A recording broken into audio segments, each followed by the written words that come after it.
Bien, viniendo a nuestras cuestiones, esta línea Enrique Zuleta Puseiro. Enrique, buen día, ¿cómo le va?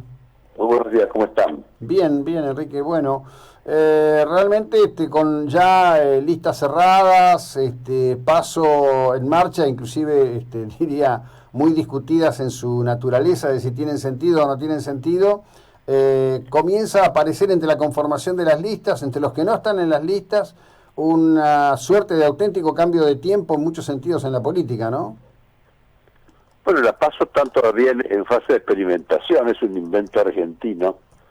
No, creo que solo les conviene a quienes las inventaron, es decir, a algunos dirigentes muy interesados en polarizar o bipolarizar, digamos, la política argentina. Nacieron con la idea de reducir el número de partidos, simplificar el formato del sistema de partidos, y eso, bueno, termina produciendo fenómenos como el que hay ahora, ¿no es cierto? Realmente una crisis de representación de los partidos. Son dos grandes espacios, se dice ahora, yo diría más que espacios, volúmenes o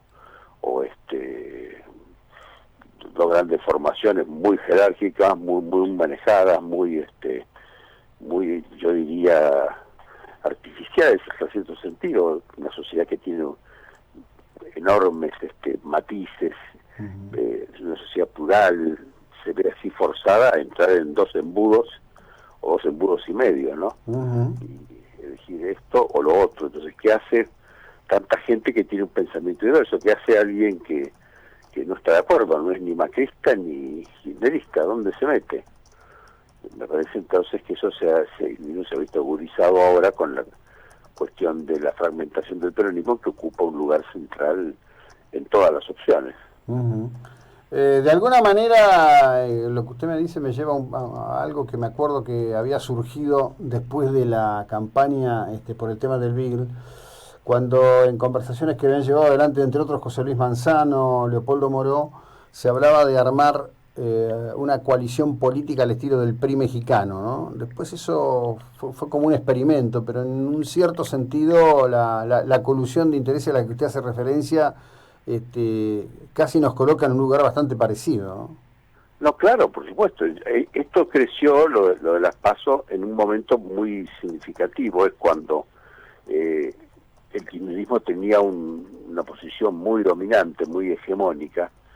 Es la época en que era jefe de gabinete Abel Medina.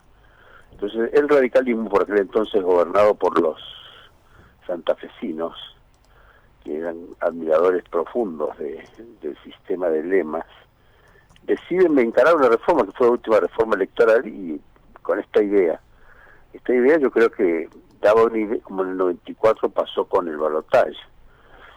Siempre es un momento en que el radicalismo se daba por vencido, se pensaba que iba a ser muy difícil cambiar la situación. En aquel momento fue Alfonsín resignado a la hegemonía del menemismo. Dice, bueno, Uh-huh. ya que quieren la reelección y que quieren tanto, hagamos un acuerdo, quitémosle algunas cosas que no han pensado y que fortalecen una democracia de este tipo, Westminster, ¿no es cierto? De conservadores y liberales, o de republicanos y demócratas. Tiene que ver mucho también con alguna idea que tienen algunos políticos y politólogos también, de que los sistemas que funcionan son sistemas bipartidistas. Es una admiración al sistema norteamericano y al Uh-huh. sistema inglés. Pero yo creo que nosotros tenemos una sociedad a la europea, ¿no es cierto? Porque tiene matices, Uh-huh. tiene todo tipo de formaciones ideológicas, socioculturales, regionales, que desde afuera, vamos a decir, el sistema electoral la obliga a ser más bien como el sistema americano.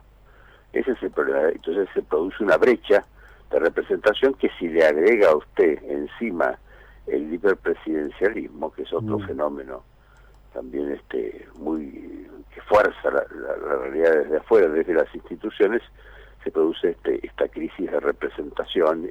En el fondo es una debilidad profunda del sistema, que no puede administrar las crisis y que vuelta a vuelta nos coloca en situaciones como la actual. Sí, claro. De este universo, ¿no? En esta situación muy clara que es o Macri o Cristina o Macri, ¿cuál es su lectura presente hoy? ¿En qué sentido? Y en el sentido de lo que está, de lo que viene, porque se ha hecho tanto juego con encuestas que van y que vienen, con subas y bajas, con afectaciones, inclusive se sostiene a nivel del valor de los bonos argentinos, que la verdad, en líneas generales, el ciudadano a pie tiene una confusión importante.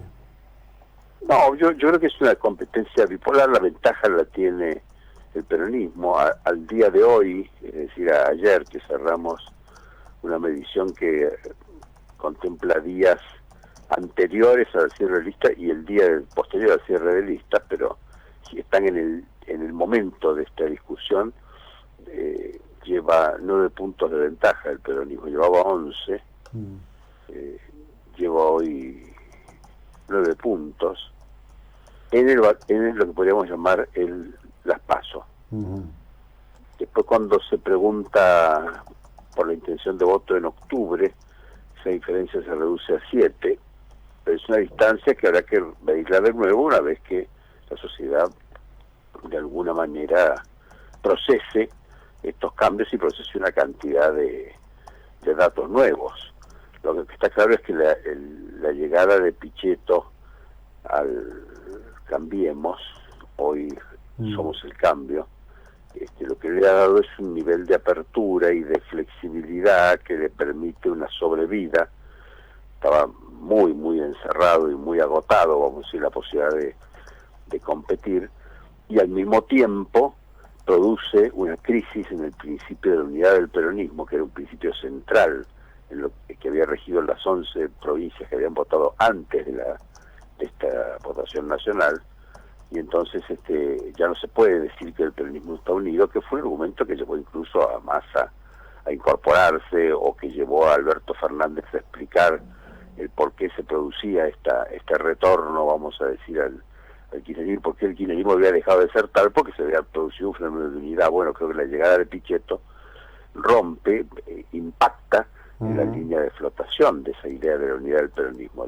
Lo obliga al peronismo incluso a recluirse sobre sí mismo, tratar de negociar estas innovaciones, que es difícil dentro del kirchnerismo aceptar estas innovaciones. Imagínese usted un peronismo kirchnerista que había acordado poner a Kicillof de candidato, le llega de pronto Massa, el primer diputado de la elección provincial en la nacional, o llega Alberto Fernández, que era una persona que hacía tiempo había roto y incluso había tenido una evolución posterior de 2 o 3 posicionamientos distintos al del kirchnerismo. Todo esto hay que digerirlo, y me parece que la principal dificultad que tiene hoy la oposición es precisamente digerir estas candidaturas que son distintas, son moderadas, son efectivamente en un sentido contrario a la dirección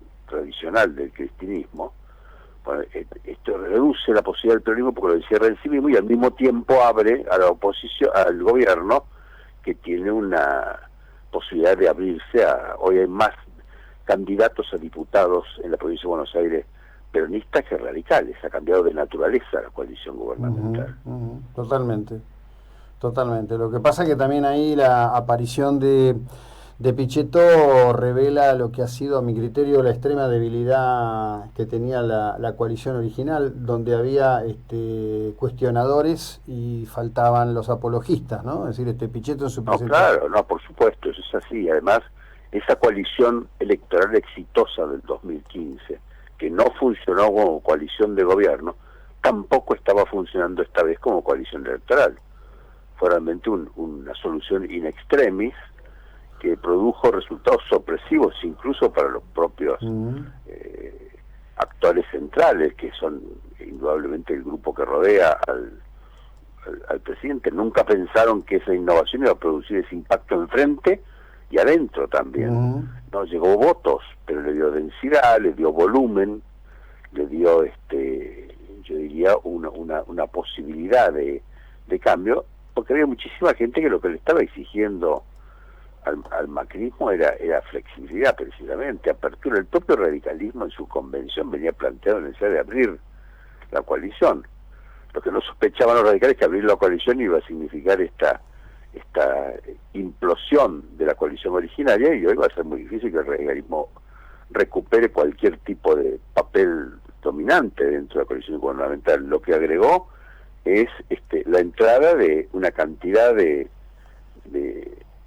yo diría, figuras menores, porque incluso muchos de ellos son desconocidos en todo el país, que han ido a las listas de Cambiemos, y creo que va a ser muy difícil que no tengan un papel en la política, que no se lo ganaron gobernando estos 3 años y medio, sino en este momento de cambio de la coalición que produjo, estimuló, incentivó la llegada de Pichetto. Sí, sin duda. Evidentemente es un factor absoluto, total y completamente disruptivo. Habrá que ver cómo evoluciona y me imagino... Además, dentro de la coalición. Claro, me imagino que además el tipo de armado que ha hecho Máximo en la provincia de Buenos Aires y la propia candidatura de Kicillof a la que Pichetto apuntó, señalando la condición de marxista de Kicillof, va a dar un paño ahí en el Gran Buenos Aires que puede ser realmente lleno de interrogantes, ¿no? Sí, sobre todo para los 2 grandes factores de innovación que tiene en la oposición, que son Alberto Fernández en primer lugar, que es una figura que tiene que ver con una visión, vamos a decir, mucho más participativa, más abierta, es el hombre de la transversalidad, digamos, la fuerza de Alberto puede estar allí, en cambiar la naturaleza de la coalición electoral que había logrado montar el último kirchnerismo. Va a ser un problema. Y el otro factor de innovación es, sin lugar a dudas, Massa, porque Sergio Massa, de todas estas figuras que están dando vuelta, además de Cristina y de Macri, es el único que tiene votos.